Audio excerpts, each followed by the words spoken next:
നമസ്കാരം. ഇക്രം ടൈംസ് മലയാളത്തിലേക്ക് സ്വാഗതം. ലോകമെങ്ങുമുള്ള നിക്ഷേപകർക്കിടയിൽ വലിയൊരു ചർച്ചയ്ക്ക് തുടക്കമിട്ടിരിക്കുകയാണ് പ്രശസ്ത എഴുത്തുകാരനും സാമ്പത്തിക വിദഗ്ധനുമായ Robert Kiyosaki. Rich dad poor dad എന്ന പുസ്തകത്തിലൂടെ നമ്മളെയെല്ലാം പണത്തിന്റെ പാഠങ്ങൾ പഠിപ്പിച്ച അതേ കിയോസാക്കി തന്നെ. പക്ഷേ ഇത്തവണ അദ്ദേഹം നൽകുന്നത് ഒരു മുന്നറിയിപ്പാണ്, അതീവ ഗൗരവമുള്ള ഒരു മുന്നറിയിപ്പ്. ലോകം കണ്ടിട്ടുള്ളതിൽ വെച്ച് ഏറ്റവും വലിയ സാമ്പത്തിക തകർച്ച പടിവാതിക്കൽ എത്തി നിൽക്കുന്നു എന്നാണ് അദ്ദേഹം പറയുന്നത്. കേൾക്കുമ്പോൾ പേടി തോന്നാം, പക്ഷേ ഇതിന്റെ സത്യാവസ്ഥ നമ്മൾ കൃത്യമായി മനസ്സിലാക്കേണ്ടതുണ്ട്, പ്രത്യേകിച്ച് നമ്മുടെ നാട്ടിലെ സാധാരണക്കാരായ നിക്ഷേപകർ. എന്താണ് കിയോസാക്കി ഇത്ര വലിയൊരു മുന്നറിയിപ്പ് നൽകാൻ കാരണം? അദ്ദേഹം വിരൽ ചൂണ്ടുന്നത് പ്രൈവറ്റ് ക്രെഡിറ്റ് അഥവാ സ്വകാര്യ കടപ്പത്ര വിപണിയിലേക്കാണ്. ഇതിനെ അദ്ദേഹം വിശേഷിപ്പിക്കുന്നത് ഒരു സ്പോൺസി സ്കീം അല്ലെങ്കിൽ ഒരു വലിയ നിക്ഷേപ തട്ടിപ്പ് എന്നാണ്. ലോകത്തെ ഏറ്റവും വലിയ അസറ്റ് മാനേജ്മെന്റ് കമ്പനിയായ ബ്ലാക്ക് റോക്കിനെ പോലും അദ്ദേഹം ഇതിലേക്ക് വലിച്ചിഴക്കുന്നുണ്ട്. എന്താണ് ഈ പ്രൈവറ്റ് ക്രെഡിറ്റ്? ലളിതമായി പറഞ്ഞാൽ ബാങ്കുകൾ വഴി അല്ലാതെ വലിയ ഇൻവെസ്റ്റ്മെന്റ് കമ്പനികൾ നേരിട്ട് ബിസിനസ്സുകൾക്ക് കടം കൊടുക്കുന്ന രീതിയാണിത്. ഇതിൽ വലിയ സുതാര്യതക്കുറവുണ്ടെന്നും പുതിയ നിക്ഷേപകരുടെ പണമെടുത്ത് പഴയ നിക്ഷേപകർക്ക് ലാഭം കൊടുക്കുന്ന ഒരുതരം തട്ടിപ്പ് ഇതിനുള്ളിൽ നടക്കുന്നുണ്ടെന്നുമാണ് കിയോസാക്കിയുടെ ആരോപണം. നമ്മുടെ നാട്ടിൽ സാധാരണക്കാർ ചിന്തിക്കുന്നത് തങ്ങളുടെ പെൻഷൻ ഫണ്ടുകളും റിട്ടയർമെന്റ് സമ്പാദ്യങ്ങളും സുരക്ഷിതമാണെന്നാണ്. എന്നാൽ കിയോസാക്കി പറയുന്നത് ഈ വലിയ കമ്പനികൾ നിങ്ങളുടെ പണം ഇത്തരം സങ്കീർണമായ ഇടപാടുകളിലേക്കാണ് മാറ്റുന്നതെന്നാണ്. ഒരു ദിവസം ഈ കുമിള പൊട്ടിയാൽ ലോകമെങ്ങുമുള്ള ദശലക്ഷക്കണക്കിന് ആളുകളുടെ റിട്ടയർമെന്റ് സമ്പാദ്യം ഇല്ലാതാകുമെന്നും അദ്ദേഹം ഭയപ്പെടുന്നു.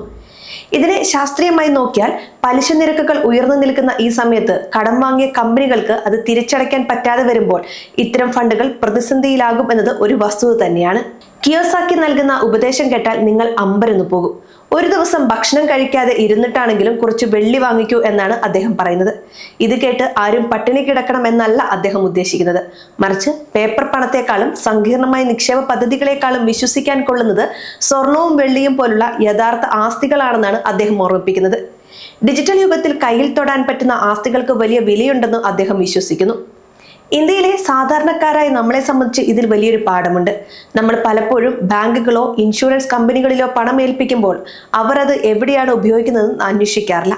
ഒരു ഉൽപ്പന്നം എങ്ങനെയാണ് ലാഭമുണ്ടാക്കുന്നതെന്ന് നിങ്ങൾക്ക് മനസ്സിലാകുന്നില്ലെങ്കിൽ അവിടെ ഒരു അപകടം ഒളിഞ്ഞിരിപ്പുണ്ട് എന്ന് കരുതണം. ഉയർന്ന ലാഭം വാഗ്ദാനം ചെയ്യുന്ന പദ്ധതികളിൽ ചാടി വീഴുന്നതിന് മുൻപ് അത് കൃത്യമായി പഠിക്കണം. കിയോസാക്കി ഇതിനു മുൻപും ഇത്തരം മുന്നറിയിപ്പുകൾ നൽകിയിട്ടുണ്ട്. 2008 ആഗോള സാമ്പത്തിക പ്രതിസന്ധി അദ്ദേഹം മുൻകൂട്ടി പറഞ്ഞിരുന്നു. അതുകൊണ്ട് തന്നെ അദ്ദേഹത്തിന്റെ വാക്കുകളെ പൂർണ്ണമായി തള്ളിക്കളയാൻ കഴിയില്ല.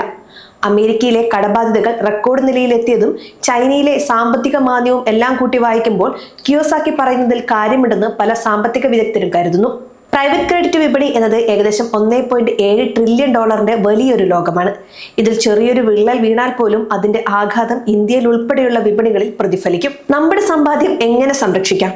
കിയോസാക്കിയുടെ വാക്കുകളിൽ നിന്ന് നമുക്ക് എടുക്കാവുന്ന പ്രധാന കാര്യം ഡൈവേഴ്സിഫിക്കേഷനാണ്. അതായത് എല്ലാ മുട്ടകളും ഒരു കുട്ടയിൽ തന്നെ ഇടരുത്.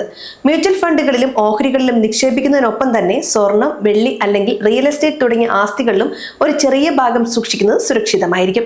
വെള്ളിയെ അദ്ദേഹം പ്രത്യേകം എടുത്തു പറയാൻ കാരണം സ്വർണത്തെ അപേക്ഷിച്ച് സാധാരണക്കാർക്ക് ചെറിയ തുകയ്ക്ക് പോലും വാങ്ങാൻ സാധിക്കുന്ന ഒന്നാണ് വെള്ളി എന്നതാണ്. ഇന്ത്യയിൽ നമുക്ക് വെള്ളി കട്ടികളായോ നാണയങ്ങളായോ അല്ലെങ്കിൽ സിൽവർ ETF വഴിയോ വാങ്ങാൻ സാധിക്കും. ഇനി നിങ്ങൾ എന്താണ് ചെയ്യേണ്ടത്? നിങ്ങളുടെ പോർട്ട്ഫോളിയോ ഒന്ന് പരിശോധിക്കുക. നിങ്ങൾക്ക് ഒട്ടും ധാരണയില്ലാത്ത സങ്കീർണമായ നിക്ഷേപങ്ങൾ അതിലുണ്ടോ എന്ന് നോക്കുക. ഉണ്ടെങ്കിൽ അതിനെക്കുറിച്ച് കൂടുതൽ പഠിക്കാൻ ശ്രമിക്കുക. ലോകവിപണിയിൽ എന്ത് സംഭവിക്കുന്നു എന്ന് കൃത്യമായി നിരീക്ഷിക്കുക. വലിയ കമ്പനികൾ തകരുമ്പോൾ അത് താഴെത്തട്ടിലുള്ള നമ്മളെ എങ്ങനെ ബാധിക്കും എന്നതിനെക്കുറിച്ച് ഒരു ബോധ്യം വേണം. റോബർട്ട് കിയോസാക്കി പറയുന്നത് ഒരു പക്ഷേ വരാൻ പോകുന്ന വലിയൊരു കൊടുങ്കാറ്റിനെ കുറിച്ചുള്ള സൂചനയാകാം, അല്ലെങ്കിൽ അദ്ദേഹം എപ്പോഴും പറയാറുള്ളത് പോലെ ഒരു ജാഗ്രതാ നിർദ്ദേശം മാത്രമാകാം.